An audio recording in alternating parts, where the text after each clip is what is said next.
Hello everyone, আগের ব্লগটায় তো তোমরা দেখেছিলে যে মা আর আমি রেডি হয়ে বেরোচ্ছি। তো যারা আগের ব্লগটা দেখোনি তাদের জন্য আমি লিঙ্কটা নিচে মেনশন করে দেবো। অনেকটা দেরি হয়ে গেছে, এবার তাড়াতাড়ি চলো। কোথায় যাচ্ছি সেটা মাই এক্সপ্লেন করবে। আর বিশ্বাস করো, ওই দিন এত পরিমাণে ঠান্ডা ছিল, ওপর থেকে ওয়েদারটাও মেঘলা ছিল।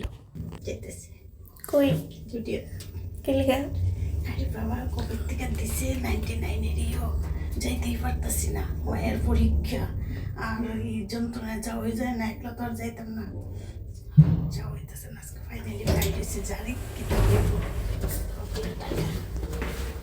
আমার তো কলেজের জন্য প্রায়ই বেরোনো পড়ে, কিন্তু মার তো সেরকম বেরোনো পড়ে না। তাই যখনই আমরা কোথাও যাই মার এক্সাইটমেন্ট লেভেলটা হাই থাকে। তো আমরা পৌঁছে গেছি জুডিওর বাইরে, হচ্ছে বৃষ্টি। উইন্টারের দিনও সামার কালেকশনগুলো বেশ ভালোই ছিল।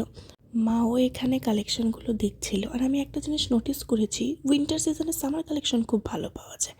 যাই হোক, তারপর চলে গেলাম এই সেকশনটাতে, যেখানে গিয়ে 45 মিনিটস ওভার হয়ে গেছে আমি বলতেই পারি না। ফুটওয়্যারের সেকশনে প্রচুর পরিমাণে কালেকশন ছিল, বাট আমি আজ অবধি একটাও ফুটওয়্যার ট্রাই করিনি জুডিও।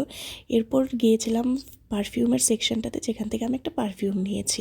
গলার অবস্থা খুবই খারাপ, কারণ শরীর খুব একটা ভালো না। আর এরপর ভিডিওটাকে আর কন্টিনিউ করতে পারিনি, একটা ইস্যু হয়ে গিয়েছিল তাই। সবাই ভালো থাকো, সুস্থ থাকো, দেখা হবে তোমাদের সাথে নেক্সট ব্লগে। টাটা।